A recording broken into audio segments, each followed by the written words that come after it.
time now for our favorite segment, One More Thing. Eric, you're going to kick us off. Yeah, I'll start. A lot of states are having problems with revenues, fiscal shortfalls. A lot of them turn to gambling. But did you know sports betting is illegal in the country with the exception of Nevada? Take a look at Chris Christie saying, hey, bring some sports betting to New Jersey. Watch. We intend to go forward and allow sports gambling to happen. If someone wants to stop us, then they'll have to take action to try to stop us. Am I expecting that there may be some legal action taken against us to try to prevent it? Yes. But that's going to be their burden to try to prevent it. And Governor Christie says it like it is. Good for you, Governor. I hope you bring sports betting to New Jersey. I love it. Love a. He was not practicing good sun protection. He wasn't at all. Governor, and I really like the only guy there, the trooper in the hat. He was the one who was doing it. There's a lot of exposure there, too. All right, Brian. All right, Fox and Friends producers turned me on to this great story. We'll talk about it more tomorrow. But essentially, I always wonder when you give money to charity, is it going to the right place? Especially if you give once, they kid you with all these things. You feel bad even skipping over one. Now my worst fears have come true. Over in California, they have these license plates. They raise $15 million. If you buy them, We Will Never Forget is on there.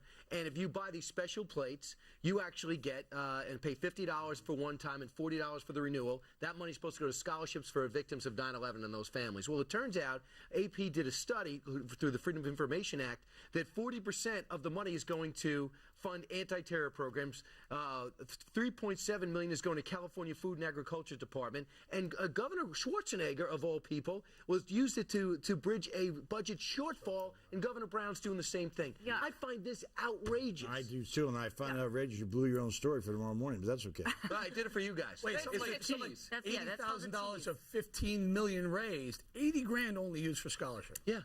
And the Flight 93, there's two families that live there, and they say, you got to be kidding me. I can't believe this. And they're continuing with the program. They're just labeling it differently. That's a good story. All right. Andrea, you got yours. Yes. So this is going to make your blood boil, folks. Stormy Rich, she's an 18-year-old Florida student, and she was riding on a middle school bus because of scheduling issues. And there was a special needs girl on the bus, and she was being bullied by other students, telling her where to sit, shoving food in this special needs student's mouth, and she jumped to defend the student. Now, Lake County School District is punishing her for defending a special needs child. Take a listen to Stormy's side of the story.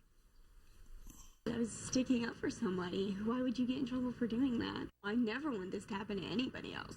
I mean, I know we can't save the whole world, but at least we could try to help the people that go to Umatilla. They say now that she's really the bully. It's reverse bullying. Can you believe that? I mean, this makes me so angry. You know what, Stormy?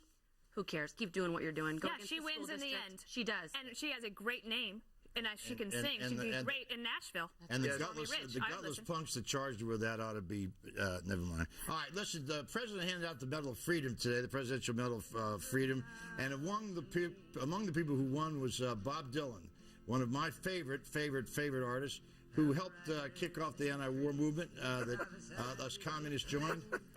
And if you'll take a look at Bob never changed his expression at all during the entire thing. In fact, Bob's never talked more than 5 words in his life. He just sings, but he was terrific. Which is so different from our Bob. That's right. Yes. Okay, so mine is kind of a feel-good story that I saw this morning online. It's about a stray dog who has found a new home. So there is a 1,100-mile bike race across China, and all these folks were riding in it.